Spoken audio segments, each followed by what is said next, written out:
On today's show, it is no secret that the San Diego Padres are one of the most disappointing teams in the history of this damn sport. But as evidenced by this weekend, there is still hope. There is still hope, and today we are talking about why precisely the Padres are better off than many of the playoff teams that you saw this weekend. And if you've been listening to me, you know I've been saying it for months. Let's get into it. You are Locked On Padres, your daily San Diego Padres podcast. Part of the Locked On Podcast Network, your team every day.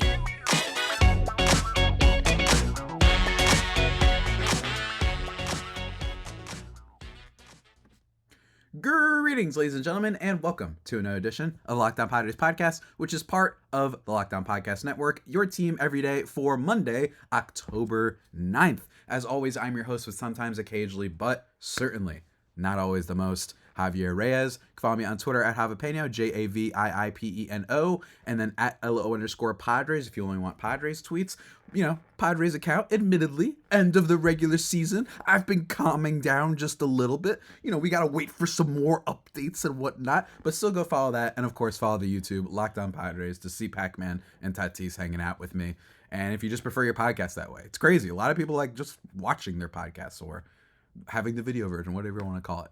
Today's episode, guys, is brought to you by Game Time. Download the Game Time app, create an account, and use code LOCKEDONMLB for $20 off your first purchase. Last minute tickets, lowest prices guaranteed over at Game Time.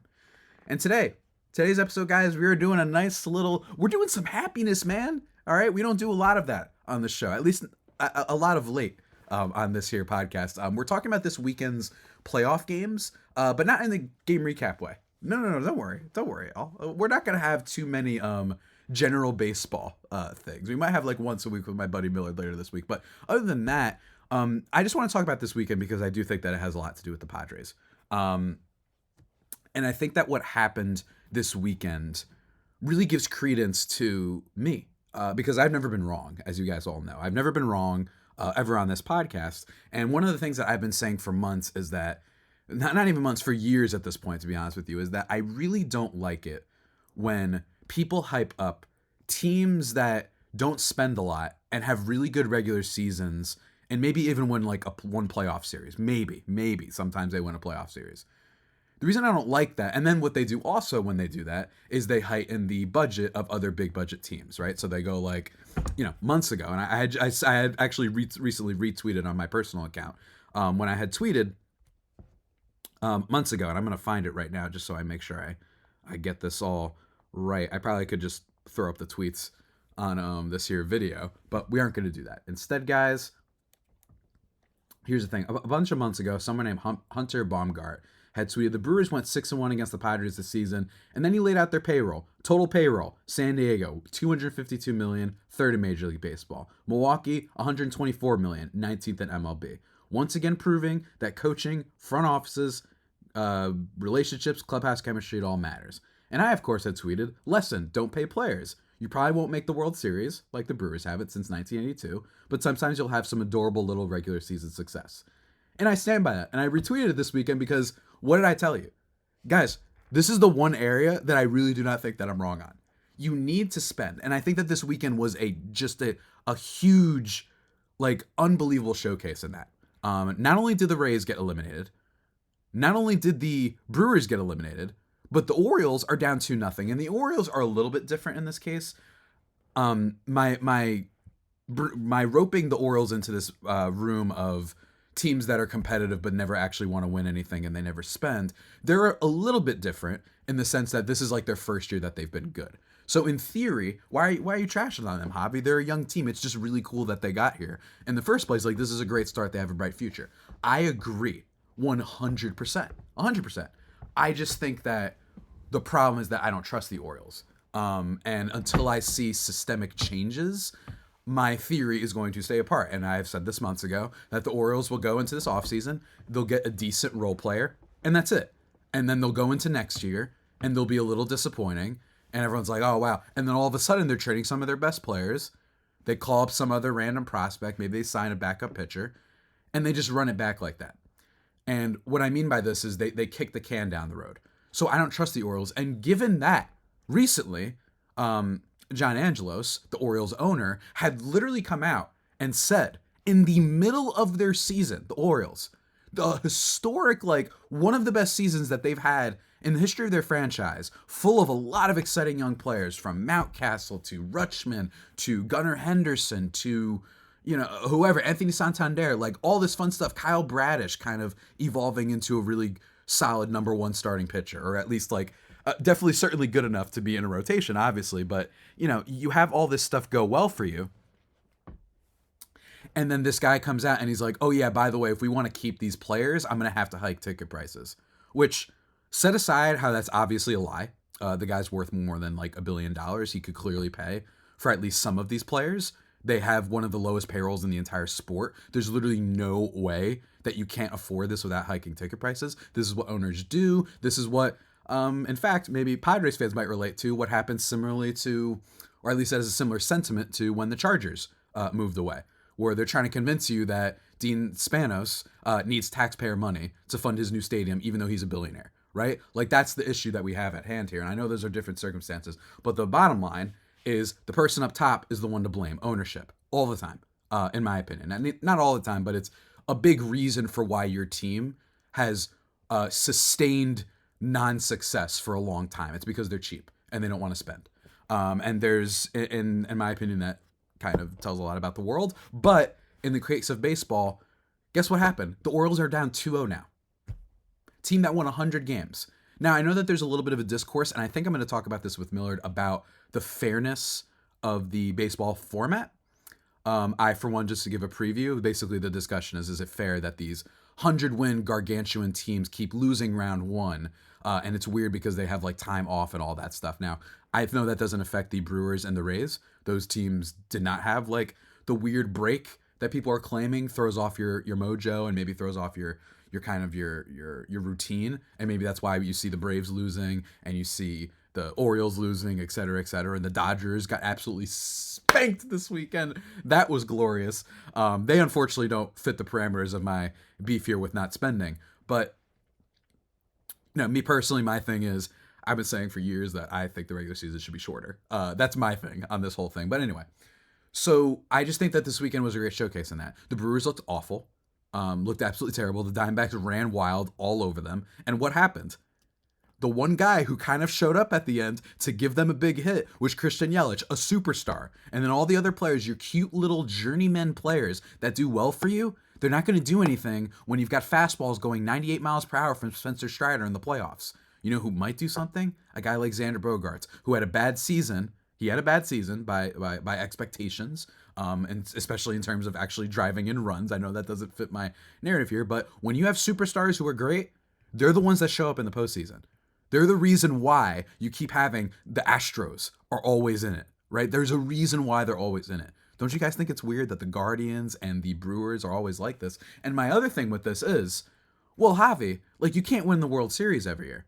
100%. My issue is that every time you get people like that Brewers fan that I mentioned that hype up how their team had regular season success, my thing is you should not be praising that when you literally haven't been to a World Series since the first like Godfather movie came out. Like that's my issue, right? So if you want to hype up your team's regular season success, that's fine. But when you get into this realm of just being happy for the bare minimum, essentially, in baseball, which has only expanded the playoff pool, and your team hasn't been there in a while, I think that that's the problem. And that it's this kind of brain rot that occurs where everyone gets excited. I've seen it happen to Red Sox fans. They had one really awesome, surprising regular season, which is teams that build like this, they tend to have them, right? We had a couple years ago, the A's were great. Right? We've had the Brewers, we've had the Rays, we've had the Guardians, we've had these teams that don't spend the Giants famously won 107 games, but then one ends up happening. Job's not finished, right? Job not finished. And then all of a sudden they lose first round, and this is why. You need to spend on superstars. I'm not saying you need to spend the Padres. Lord, all y'all know that I've been criticizing the way the Padres have spent lately, and the contracts they've given out, but there's no way you can be the Orioles. There's like the Royals when they won the World Series that one year, and that's basically the lone exception. Otherwise, you need to make a couple moves, maybe not a ton, that get you some big players that put you over the top, right? Maybe you're spending $150 million or whatever. You spent and got that one awesome free agent like your Xander Bogaerts, like a George Springer, like a whoever gets Shohei Ohtani this offseason. Heck, a player like Matt Chapman might be big. But over and over, we keep seeing a common denominator here, which is that these teams don't spend. Right? This is a Brewers team that nickel and dimed their Cy Young winning pitcher over $250,000. And then we got fans here hyping that they were better than the Padres. It's like, yeah, you were better than us. How come we made it farther in the postseason last year than you did? We beat 2 100-win teams. And y'all think that you could flex because you won some regular seasons? And I know the Padres have been to the World Series. I get that. But they're doing what historically has shown us spending tends to lead to more chances at getting the bacon, you know? And that's my perspective on it. But before we continue my ranting and ridiculous, ladies and gentlemen, I want to talk to you about Game Time. You guys know it. It's a fantastic app. It's great. It's fantastic, ladies and gentlemen. And here's the thing. It can be hard getting tickets. It's not easy. You know, you always have to watch the prices and, who's going to play tonight? I want to make sure I have the time and all these things. But with Game Time, they've got you with last-minute tickets. They've got flash deals. They've got zone deals. They've got, right up to the event, basically, you can get tickets for things. It's easy to find them for every kind of event, by the way, including not just sports. So not just your NBA, your basketball, your hockey, your football, your baseball, your NASCAR, your F1, your wrestling, your WWE, SmackDown, No, not just that. They also got you with theater stuff. They got you with comedy. It's great. They got you with all sorts of things, and it's really fantastic. And I love that they cover you for not just that stuff. And you can view the seats when you purchase your tickets. So like you could have, like, if you're a visual learner like myself, if you're a visual lad or gal like my not in the case of gal, but if you're a visual person like myself, then you appreciate that. It's really cool just to have an idea of what your seat's going to look like. Lowest price is guaranteed, event cancellation protection, job loss protection, etc. They got you covered, man. Game Time is the real deal. And you got to be a real deal because it's, you're gaming. You're enjoying the world of the time of games, let me tell you. Oh, man, I'm terrible at making jokes in the middle of ad reads. But you get my point, ladies and gentlemen. It's a really, really good deal. Download the Game Time app, create an account, and use code LOCKEDONMLB for $20 off your first purchase. Terms do apply, but again, that is code LOCKEDONMLB. You just have to create an account and redeem that code to get $20 off. Download Game Time today. Last-minute tickets, lowest prices, guaranteed.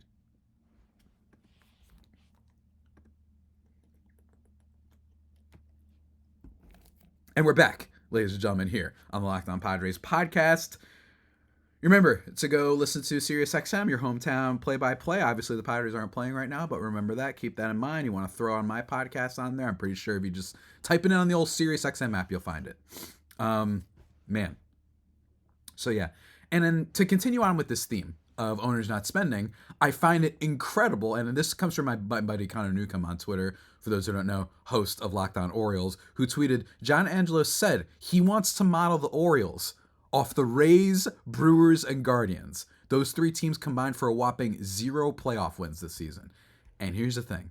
Guys, when owners say this, you need to stop thinking that when the team isn't spending. In the case of the Padres, if they were like, let's reduce and let's try and boost the farm, that's not the same thing because they've shown you that they're spending. And we're going to talk about them in a second.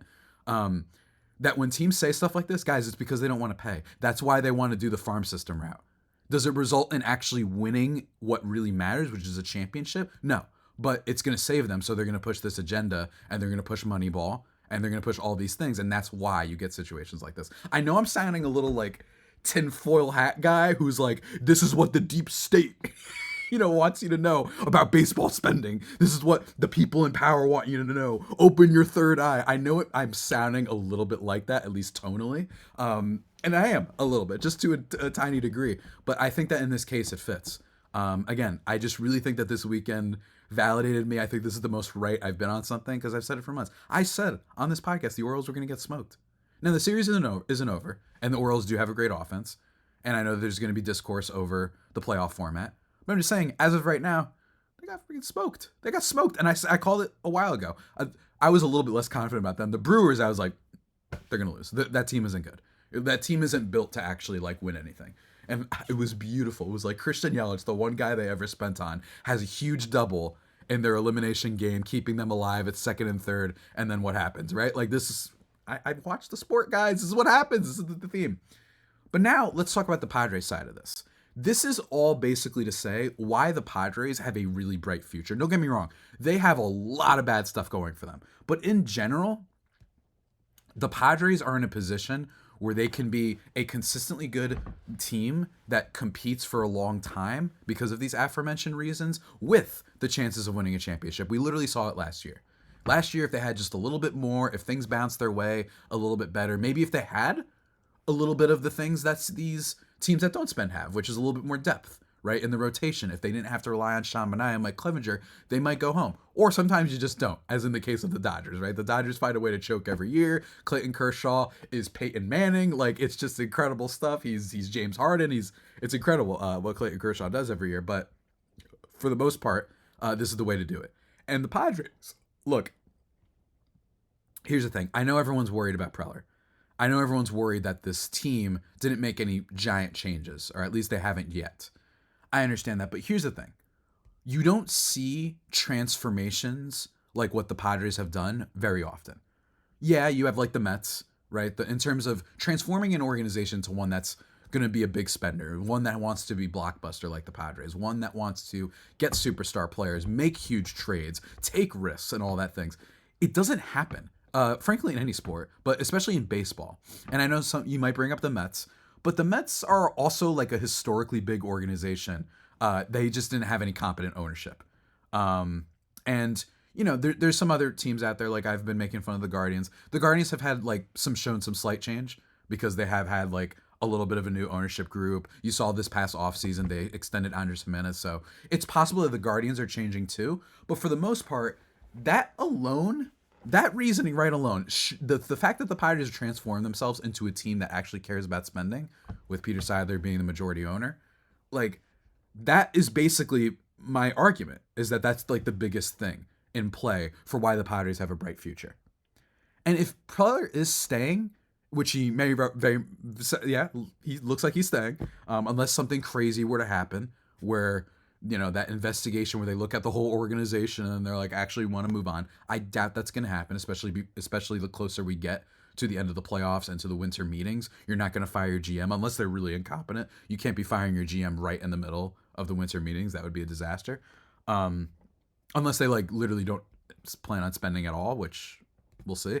But here's the thing. On the bright side, at least he's been really good seemingly at rebuilding the farm system. Right, so while Preller has all these problems, I will take an AJ Preller over a John Fisher / John Angelus ownership group with an incredible GM. That's right, I said it. I'll take a Preller who has a lot of flaws with building out a major league roster and too much micromanaging, and Peter Seidler over an incredible GM and a bad owner. You know what I mean? Let's say, basically everyone with the Rays. Right? Or everyone with the Orioles. Seems like that. I would be, and here's why. Because the good owner just seems like it's more important. It's more important to have an owner that's ready to spend. Because while it does seem like they're going to, retract and pay a bit, and it's possible the darkest future, the Days of Future Past X-Men, like we're all on the run from killer robots, it's like bad Terminator stuff. The bad potential outcome is that the Padres continue to do what they did this year and disappoint to the point where ownership is like, we're going to go way back to our roots of being a team that couldn't re-sign Chase Headley. And Everett Cabrera was like the most exciting thing you could be for a Padres fan. You get my point.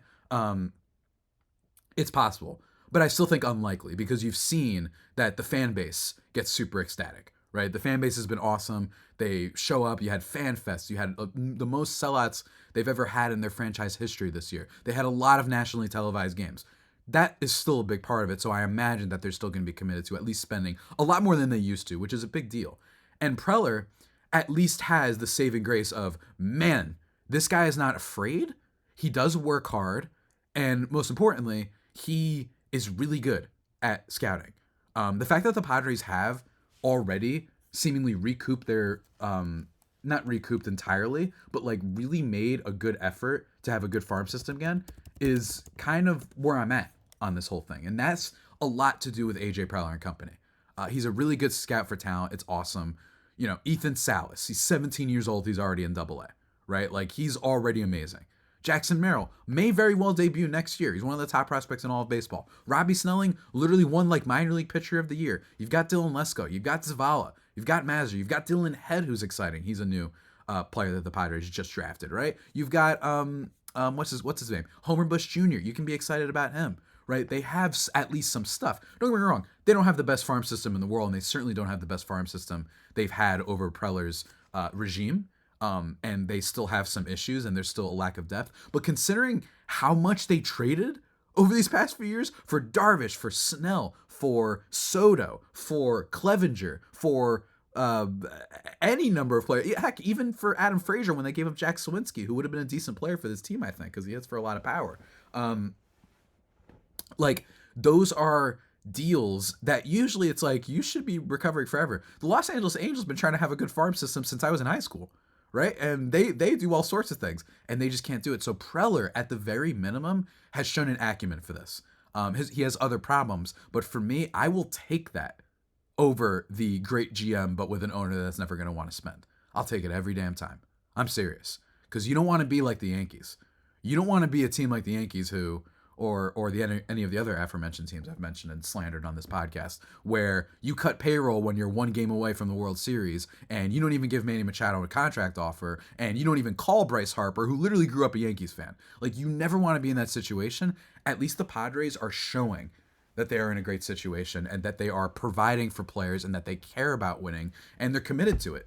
This isn't just a one-year fluke where they randomly gave Eric Hosmer a big deal, and then it's something that we all laugh on, and we're like, wow, that happened. Like, you know what I mean? Like, the Rockies might be that team soon, where 5 years from now, we're like, remember when they randomly decided to spend, but on Chris Bryant? Like, that was weird. That's possible, but in general, I think that's the saving grace of this situation, for sure. And we've got a crucial offseason coming up. I'm really excited to see what happens, but again, that is what I think we can learn from this weekend, is that the teams that got eliminated are those teams that are satisfied with just being good, but not great. And the Padres want to be great, and I'll take that anytime. And also, again, those journeyman players and all that, not the same attachment. When you've got stars with big personalities, when you've got your Machados, look at the Phillies. My buddy Ben Kaspick, host of Lockdown Giants, love him. Even he over the weekend was like, hey, I used to think all that matters was winning, but that 107 win Giants team isn't nearly as like thrilling, as exciting as this Phillies team. And guess what the Phillies did? They made the World Series. You know what they did after that? They made another deal in signing Trey Turner. And their owner was like, no one's going to care how much money I made off of this. They're going to care about trophies in the cases. And that's the ownership you need. Ownership is so much more important than I think sometimes is reported and discussed in mainstream sports discourse, in my opinion anyway. It seems like people only talk about it when they're infamously bad, like a Dolan, like of the Knicks, right? Like a Snyder of the Washington Commanders, right? Teams like that, like infamously bad owners. But they don't talk as much about the owners for like the medium tier market teams that are really bad. They don't talk about Jerry Reinsdorf as much, how he's secretly one of the worst owners in all of sports. They don't talk about Dean Spanos of the Chargers. They don't talk about, Milwaukee Brewers. They don't talk about John Angelos of the Orioles, who we've been talking about. I think that's important. But before we wind down this podcast, guys, I'm going to take a quick sip of water, and then we're going to talk about this offseason and just a couple more things. Should be fun. So stay tuned.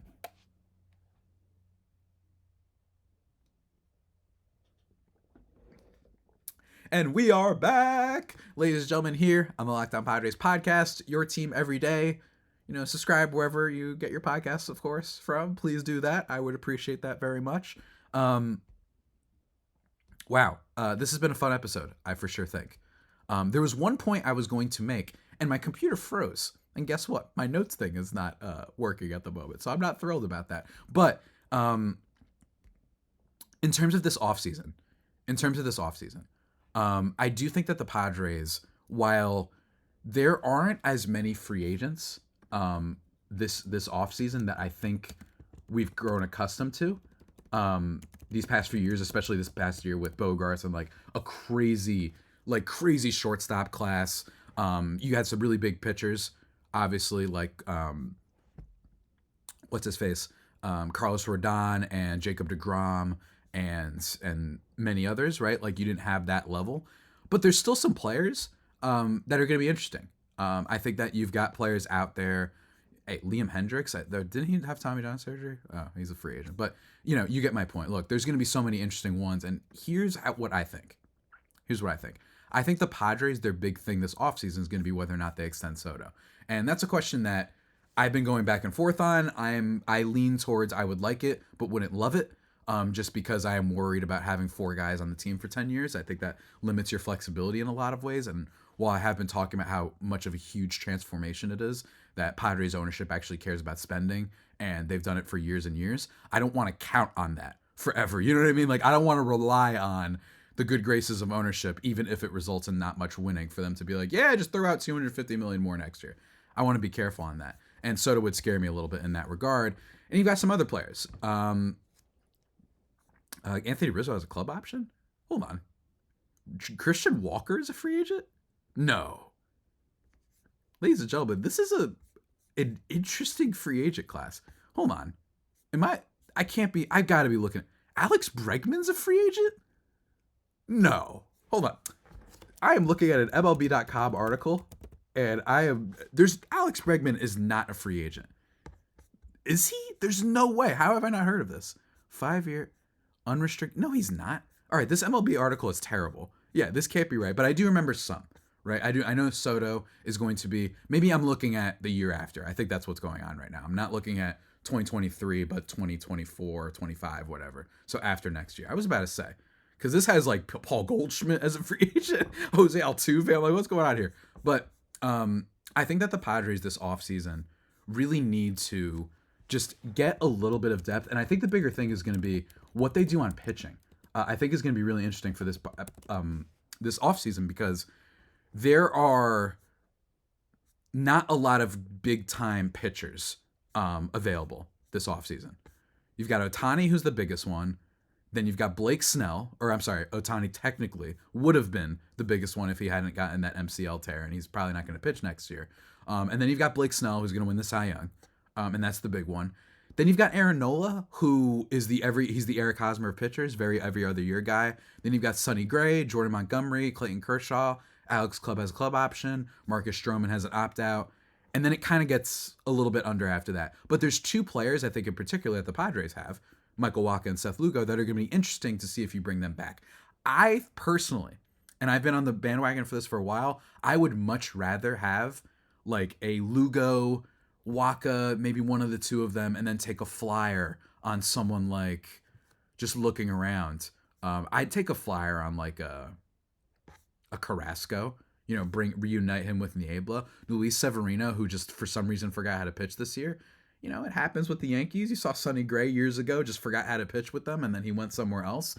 I think he could be really interesting because when he's at his top, he's great. As a 5, I like it. If Wade Miley opts out, that dude is Wade Miley is like the most underrated pitcher in baseball right now. I make fun of the Brewers a lot, and they should be mocked because they don't want to go over the top, despite the fact they haven't been to the World Series in so long. You'd think that'd make them more desperate, but it doesn't.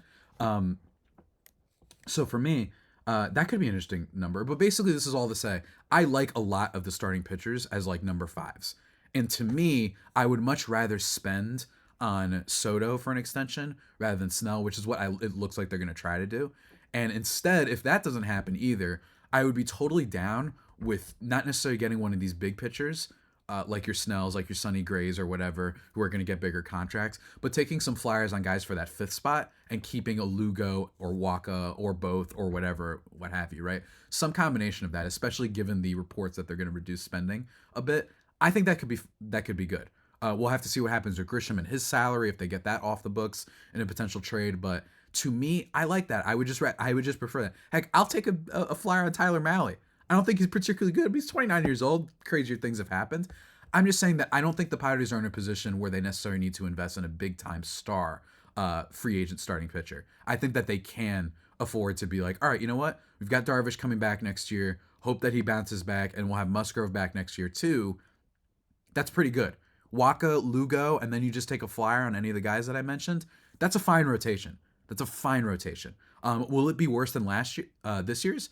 Probably, because Snell was historically good, and Wacha and Lugo will probably regress in some ways. And you've still got questions about Darvish, but that's not a rotation you can't win with, for sure. And you never know who's going to emerge. The key is that they have still Musgrove and Darvish. And if those guys get right, that's a decent bet to make, in my opinion, especially if everybody wants to re-sign Soto, which is the big thing that everyone wants to do, or not re-sign him, but extend him. So I'm really curious to see how that all plays out. Again, it's going to be really, really weird, man. I don't... This offseason was supposed to be electric with the Ohtani free agency. Now I don't know what is going to happen. Like, is he going to be gotten at a discount? I don't know. Are the Padres in on that? I think they were, but I think that this report is basically telling us, temper your expectations. For anyone in the video game community, like, they have these little PlayStation Directs where they give you, it's like mini conference videos where they announce stuff. And then sometimes they have, it's like, hey, here's what to expect. No AAA footage. We're not giving you new like, we're just doing indies and previously announced games. Almost as if they're tempering expectations. Maybe that's what this report about the spending should be doing for us, where it's just tempering expectations a bit, that they're not going to go out and get one of those blockbuster free agents for what would feel like the fifth year in a row, right? They tend to do that. They tend to have been players basically every season. I do not think that's going to happen. And that is not an indictment on the Padres as a team that doesn't want to win. I think that it's them saying, let's take a second. We are spending a lot. Let's figure this out. Let's be a little bit more disciplined and try and build out the rest of the roster at the major league level and have a little bit of backup. That way we're not relying on weird, unproven talent in key spots and what have you. Are they going to re-sign Gary Sanchez to have that duo, the St. Gary Campizano Hive duo? That's going to be something to monitor. So I'm really excited for that. But again, I hope that everybody's takeaway from this podcast is just that this was a really staunch reminder of how baseball works, man. You need to spend. Not a bajillion, but you got to do the moves that put you over the top. And often enough, your Clevelands, your Tampas, your Milwaukees, what happens? They don't do that. And I know someone might, well, Tampa lost its best player and, two of their best players, their best pitcher and best positional player. I know that. But they also have all the other years where they showed you that they didn't do the move to put them over the top. And then they end up getting bounced. And I think that this is why. You need to do a little bit. Milwaukee Brewers, same thing. Guardians, same thing. And the Orioles, about to be the same thing. I know that they're a little bit different, but the Orioles, I think based on what Angelos has said, that this is what's going to happen. It's going to be remembered as an incredible season. They're going to let everyone go slowly. Slowly they'll lose players, and they'll be right back where they were, talking about get excited for the next prospect. Kicking the can down the road mentality is not winning mentality. Remember that. Live it, breathe it, embrace it, and hope for it, because the Padres clearly are interested in doing that, and there's not too many things that would have to go right compared to other teams, given their circumstance with their owner and their GM, for them to bounce back next year, at least in my opinion. If they're just marginally more clutch, if their pitching is just 60% of what it was last year, if they retool their bullpen a bit, because I think the bullpen actually was just genuinely, I worry about the bullpen a little bit, especially since we're probably losing Hader. The bullpen is one of my, secretly, my biggest fears, honestly. So this is why I'm scared about the Soto thing. Do you want to just keep him? Or do you want to get some starting pitchers and some relievers and a couple bats? It's possible that Soto won't leave room for anything if they do that, which is my fear. And I know that he's great and him alone is worth 7 players, but I still worry about that because in theory, that's what Machado, Tatis, and Bogart should be doing. 3 superstars is fine. That's fine. I'm totally content with that. So I think the way to phrase it, I'm not going to be that livid if they don't re-sign Soto, right? I'm not going to be that upset with it. Given the current circumstances, I was more upset that they didn't re-sign him last year. I thought that didn't extend him last year. That didn't make sense to me because you gave up your future. Why are you giving out all the money in the world to literally everybody under the sun except him? Machado, Bogarts, Suarez, Cronenworth, Darvish. I've talked about this before. Carpenter even, heck. But all that money, but you didn't figure out the Soto thing? That's what was weird to me. I know it's Boris, but I don't know. I just would have preferred last year. I told you what my want was. I wanted a whatever pitcher that was available, back-end guy, extend Soto, get Michael Conforto. Those are my biggest moves. That's what I wanted. And the exact opposite happened. I don't know if I was right, but, I think they need to be a little bit more disciplined in how they approach things. And maybe show a little bit more of an emphasis on getting the data analytics department a little bit more refined and letting people do their thing. And hopefully with the announcement that Melvin is returning, that maybe Preller has learned let's not be as too hands-on micromanaging, and let's let people do their thing. Maybe they are learning, and maybe Melvin knows and trusts that Preller is going to be doing things a little bit differently. Otherwise, I think he would have bailed by now, in my opinion anyway. But who knows? Who knows indeed. Sorry, everybody, that I couldn't remember that point that I was going to make. I'm sure that it came to me in the moment, and nothing in my notes is helping me out. I forgot it. Maybe we'll bring it up on tomorrow's episode. But in terms of the future of this podcast, ladies and gentlemen, going to be talking with Millard. We might talk about the whole playoff format sort of debate, and that does relate to the Padres, as you saw what happened with them last year. I actually don't think this debate is totally without warrant. I just think that it's being discussed a little bit poorly in terms of the whole playoff thing. In my opinion, it's very close. I'm actually a little bit less, well, just if you're so good, then win, than I think most people will expect. So we have that to discuss. We're going to talk about more player profiles. Someone said, so who commented on my channel that we need to do a player video, or what's it called? A player report card for like, I forgot who it was, for like Tim Hill. Who was it? I'm trying to remember what the comment was on my channel, but it was very funny. Whoever left that comment, I got to get it right now. Let me see if I find it. G-Man Choi for Brandon Evans 1306. I demand G-Man Choi. The name alone requires to be a season review of him. Maybe we'll do G-Man Choi. Maybe we'll do role players will be the review for the Padres. That's what we'll do. And G-Man Choi will certainly be on them for not getting a single hit with the Padres. Or I think he got one. I think he got one hit with the Padres. But we'll talk about that, guys. We're going to be talking about other potential free agents. Breakdowns of individual big free agents might be a big thing. I know that Trevor Bauer has been in the news, especially after last week. Might do an episode on him, might not, because quite frankly, it gets a little bit toxic talking about him. So, and I will be objective about his skills as a pitcher, but I have some stuff to add on to that and the fears of him. We've got to discuss that. We've got to discuss just the overall biggest questions for the offseason. Going to give my list. Going to talk about, wish lists and all these things. It's going to be a lot of fun, guys, so don't go anywhere. But for today, that about does it for the edition of the Locked On Padres podcast, the only pod that may be better than the Padres themselves. Remember to subscribe to the podcast wherever you get your podcasts from. Root for Devontae Adams for me tonight in fantasy football. And until next time, stay safe and, of course, stay faithful. All right, for our faithful homies, take care.